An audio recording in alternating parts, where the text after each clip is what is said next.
Helsai 2000. Caffeine's effect on university students. Did you know caffeine is the most commonly used mood-altering drug in the world? But what exactly is caffeine? Caffeine is a naturally occurring stimulant that is commonly found in leaves, seeds, or fruits of plants, most commonly coffee beans, cocoa beans, or tea leaves. Caffeine is present in a wide range of consumable products, including coffee, tea, soft drinks, chocolate, and energy drinks. The concentration of caffeine differs between each product. Caffeine's main effect is on the brain. It works by blocking the effects of adenosine, a neurotransmitter in the brain responsible for relaxation and making you tired. It is also found to increase blood adrenaline levels and the activity of dopamine and norepinephrine in the brain. These neurotransmitters are responsible for pleasure, pain, and stress. By combining these two factors, caffeine is found to promote arousal, alertness, and focus. With this in mind, there are also short and long-term effects of consuming caffeine that the general public may not consider with consumption. These can include headaches, increased anxiety, irregular heartbeat, and high blood pressure. In order for us to better understand caffeine consumption on campus, our group produced a survey of 10 questions for students to complete. The survey had 60 students' responses from varying programs and years. The results of the survey are as follows. We asked, what is your preferred consumption method of caffeine? Coffee was the most preferred at 76%, followed by tea at 41%. 55% of people surveyed consume the most caffeine in the morning. We also wanted to know how often people consume caffeine products per week and found that 42% consume caffeine 1 to 2 times per day. When asked what their regular order size was, 66% selected large. This is roughly 20 ounces, depending upon the establishment. However, the most notable finding of our survey was that 76% of people believe they increased consumption of caffeine after entering post-secondary. Alongside this, studying was found to be the main reason why students deprive themselves of sleep through caffeine consumption at 68%.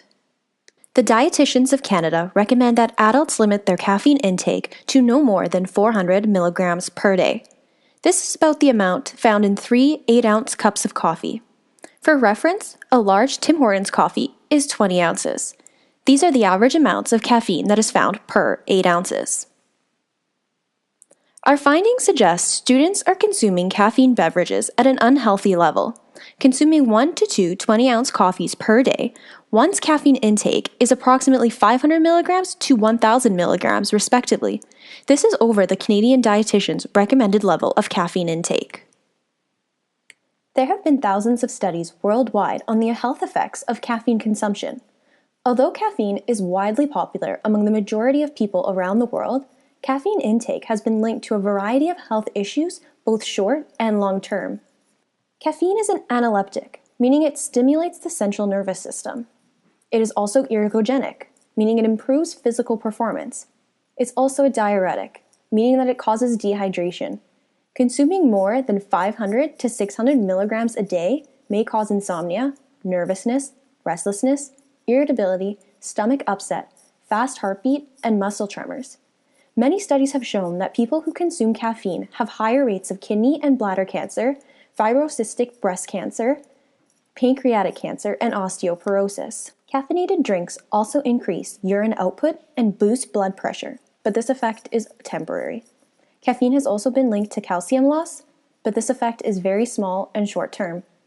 In a small minority of people, doses of 300 milligrams or more may prompt an increase in tension, anxiety, or even panic attacks. According to a University of Kentucky study on caffeine consumption, 83% of those within the study reported having at least one sign or symptom of caffeine intoxication. Some symptoms of caffeine intoxication are jitters, restlessness, nervousness, increased heartbeat, nausea, anxiety, heart palpitations, insomnia, sweating, and dizziness. Let's meet Maddie, a fourth-year psychology student who suffers from severe caffeine intoxication when consuming caffeine. Ever since I can remember, I have been extremely susceptible to caffeine. I think I get it from my mom, who experiences pretty much the exact same symptoms as I do. If I have even a single cup of coffee in the morning, the rest of my day is awful. My hands shake, I feel extremely nauseous and anxious. One time I remember having a can of Coke around lunchtime, and I wasn't able to fall asleep that night until about 3 a.m. The symptoms I feel are definitely not limited to caffeinated beverages either. If I have chocolate or anything to do with cocoa for dessert, I will have a really hard time falling asleep that night. I would say people are often quite shocked at how much caffeine affects me, and I would say it's definitely a drug that affects people very, very differently. As previously mentioned, our study found that students were using caffeine to help them with school. And according to a study completed by the University of New Hampshire that looked at caffeine consumption among students, they found schoolwork was a major circumstance in which students consumed caffeine. Roughly 66% of students consuming caffeine while studying for exam, 69% consume caffeine while doing homework, and 60% of students said they consume caffeine while in class. These results are very similar to the results that we found within our study. Our group was curious, what would happen if we stopped consuming caffeine? Through a study conducted on 62 adults who regularly consume low to moderate amounts of caffeine, the effects of the sudden cessation of caffeine intake was looked at.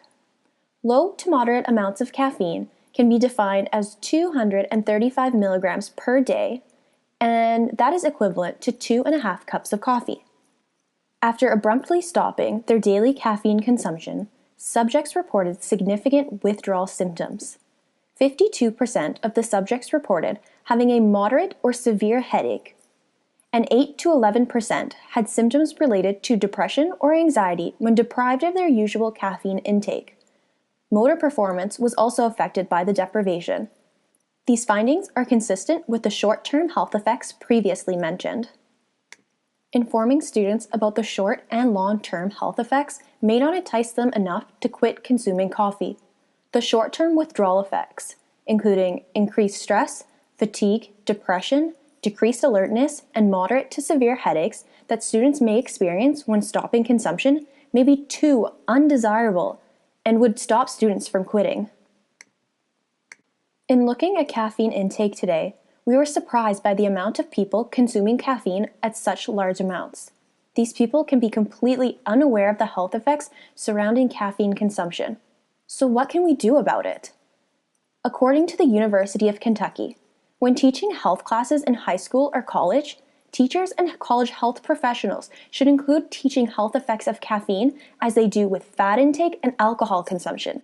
Some of the topics that should be included are how to read labels and calculate daily caffeine consumption, what other foods and substances contain caffeine, the health effects of caffeine, both positive and the negative, how much caffeine is too much caffeine, the amount of caffeine that is necessary to wake you up and keep you up. This kind of information would enable students to make better decisions on how much caffeine, if any, to consume. Another thing we believe that can be done is making the packaging and labels of caffeine items disclose the caffeine amount, especially for excessive amounts of caffeine. As well, putting the regular suggested amount of caffeine on there.